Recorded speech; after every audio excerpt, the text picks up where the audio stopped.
Labas vakaras, sveiki įsijungę Top Sport pirmą lygą. Šiandien čia Jonavos centrinis stadionas ir jame startuojantis 21-asis Šiaulių B komanda taip pat namuose priims Kėdainių Nevėžio. Čia gali būti šansas ir kamuolys vartuose. Ernestas Mickevičius.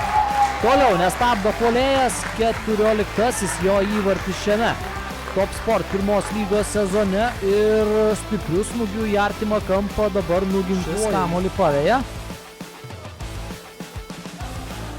Stelmoko perdavimas į baudos aikštelę ir ten Išanas Kortas. Pačiam Stelmokui atrodo, tas susidūrimas buvo skausmingas, o čia štai toks smūgis, labai pavojinga.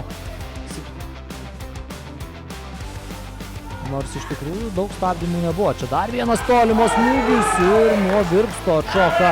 Žebžikovas stojasi prie kamuolio, gali pamėginti ir smūgiuoti tiesiogiai į vartus.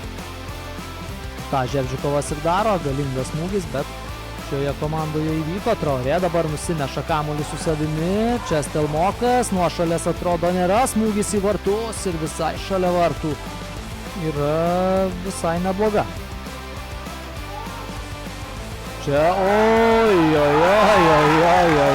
kokia Jurgio Mikšiūno ir Kauno Žalgirio klaida. Ernestas Mickevičius jie naudojasi ir muša antrąjį įvartį šiose rungtynėse. 2-0 B1 komanda šiandien 12 pozicija, 14 Šiauliai B su 17 taškų ir paskutinėje pozicijoje Gargždų Bangos B komanda. Čia dar viena pavojinga prašoka Ribelis ir dabar B1 turi progą. Odinsovas taisosi kamuolį, Odinsovas smūgis nuošalė.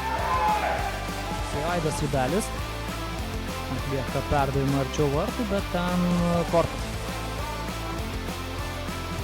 Perdavimas, aukšto trajektorija, Miri Traorė pabando atlikti smūgį, bet nukreipti kamuolį į vartų plotą nepavyksta, o Mantas Pameckis skelbia apie šių rungtynių pabaigą ir B1 futbolininkai iškovoja dar vieną pergalę.